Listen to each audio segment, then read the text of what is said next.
नमस्कार, आप सभी का स्वागत है यूथ अध्ययन के चैनल पे। साथियों, एक बार फिर से मैं आप सभी के बीच एचपी पटवारी परीक्षा 2026 के लिए जीके का पार्ट 23 लेके आ चुका हूँ।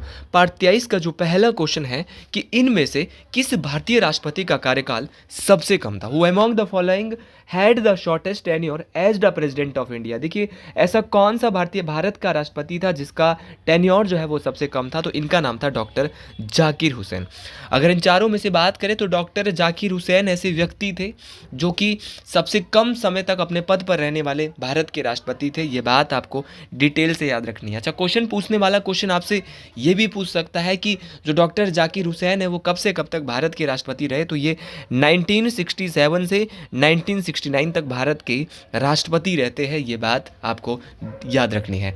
कई बार क्वेश्चन पूछने वाला क्वेश्चन ये पूछता है कि पद पर रहते हुए भारत के ऐसे कौन से राष्ट्रपति है जिसकी मृत्यु हुई है। तो पद पर रहते हुए जिनकी मृत्यु हुई थी, तो पद पर ही मृत्यु होने वाले जो भारत के प्रथम राष्ट्रपति थे उनका नाम भी डॉक्टर जाकिर हुसैन था। अगर आप एसपी पटवारी परीक्षा की तैयारी कर रहे हैं, आप भी थ्योरी वाइज बहुत डिटेल से टॉपिक वाइज हर एक चीज़ को पढ़ना चाहते हैं, आप भी एक मिडिल क्लास फैमिली से है, तो आप जुड़ सकते हैं हमारे साथ मात्र और मात्र 499 रुपीज़ मंथ में, जहां आपको 6 टीचर बहुत ही डिटेल से एनसीईआरटी बेस्ड बहुत ही डिटेल से पढ़ाने वाले हैं। तो आप हमारे साथ जुड़ सकते हैं 7876145409। हम देंगे आपको लाइव प्लस रिकॉर्डेड क्लासेस।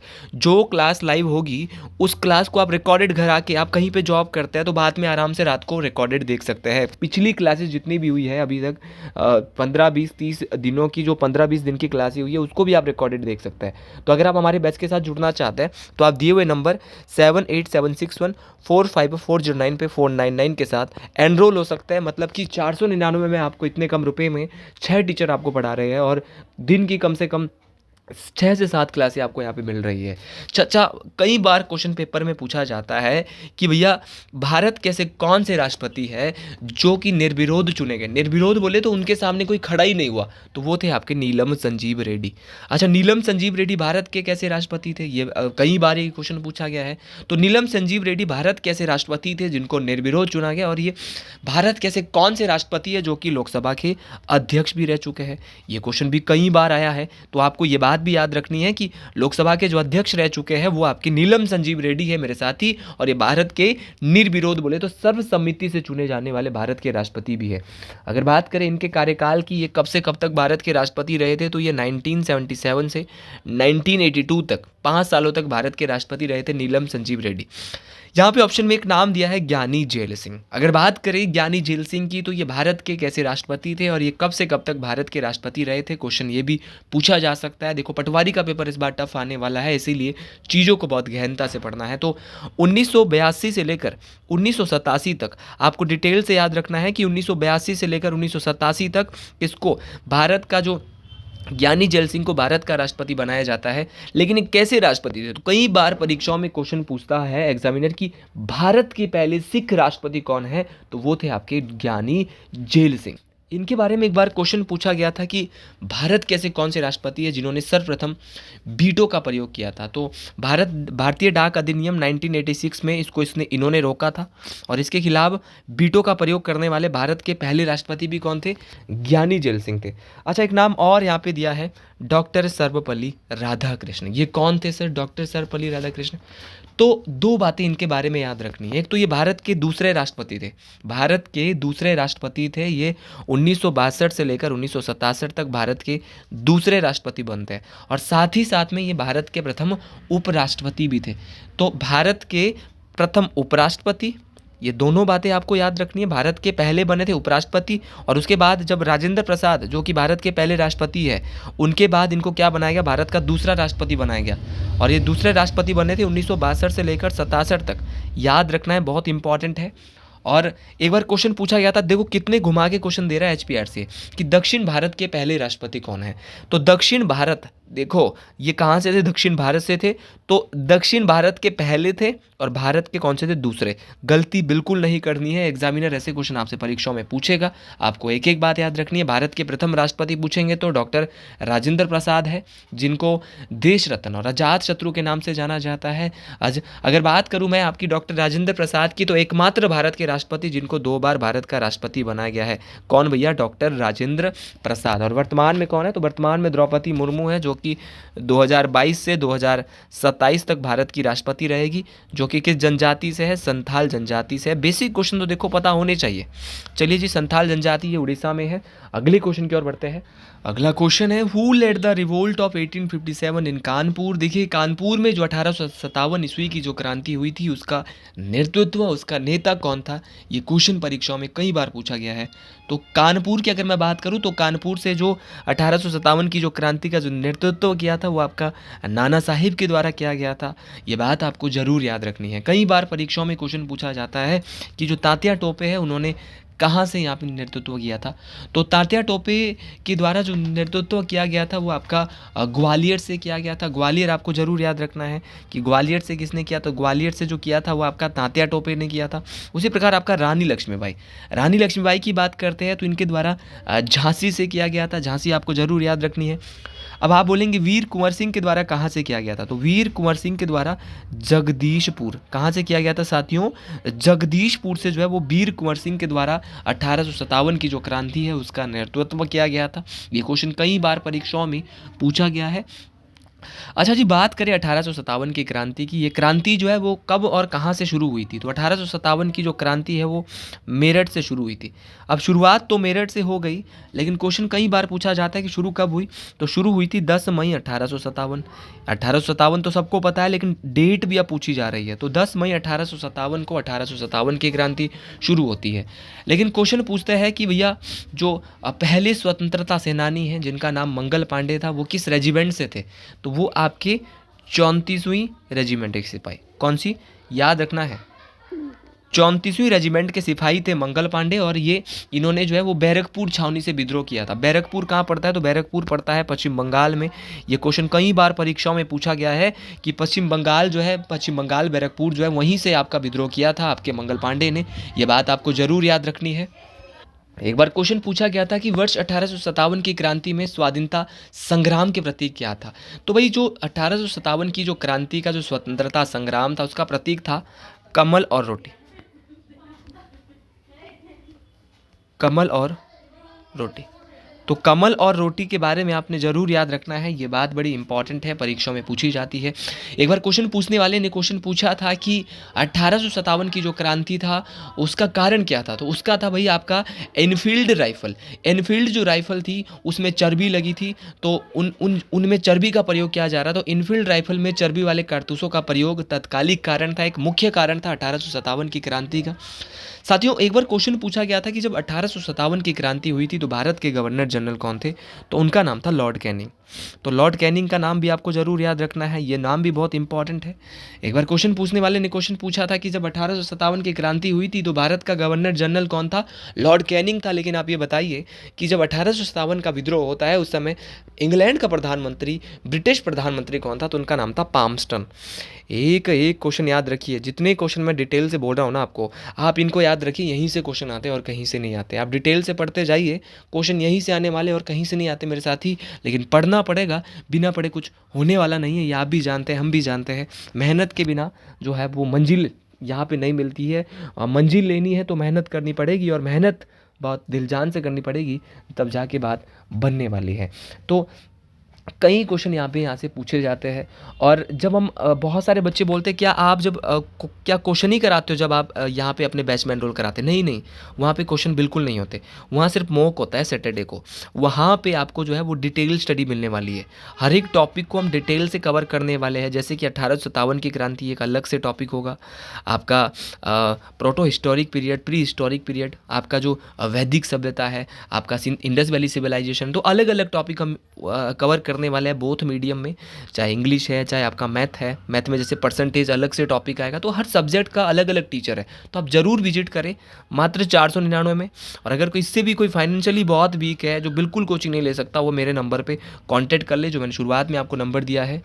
तो जी चलिए, अगला क्वेश्चन है कि किस देवता के लिए ऋग्वेद में आपका जो पुरंदर है, पुरंदर शब्द का प्रयोग हुआ है? तो पुरंदर शब्द का जो प्रयोग है वो आपका इंद्र भगवान के लिए जो है वो ऋग्वेद में जो भैया आपका जो क्या कहा गया है, इनके लिए पुरंदर कहा गया है। ये बात आपको ज़रूर इंपॉर्टेंट तरीके से याद रखनी है।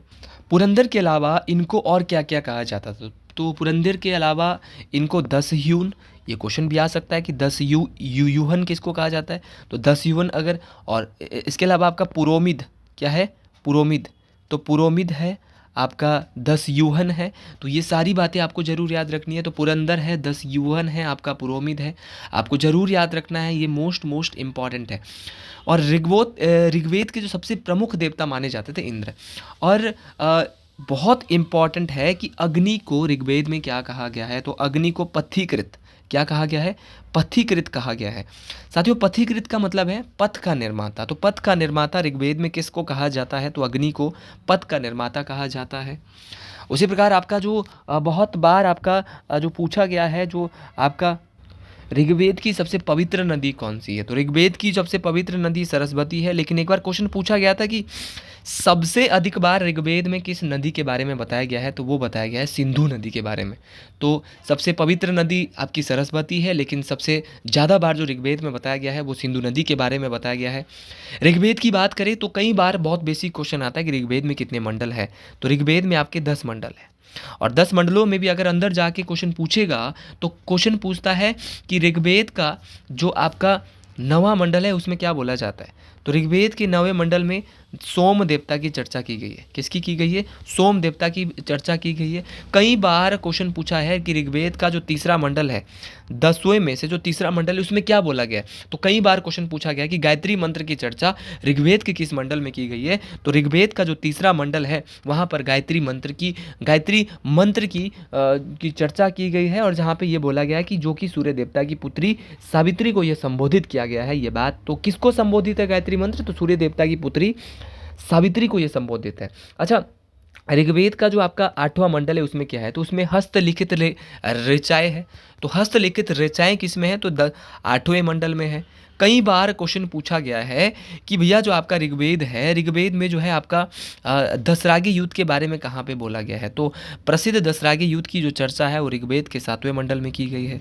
और जो पुरुष सूक्त का जो वर्णन है, जो बोलते हैं कि भैया पुरुष सूक्त होते हैं, आपका जो क्या क्या होता है, आपके ब्राह्मण होते हैं कि 4 जो यहाँ पे क्या है, 4 जातियाँ जो यहाँ पे बनी है, ठीक है।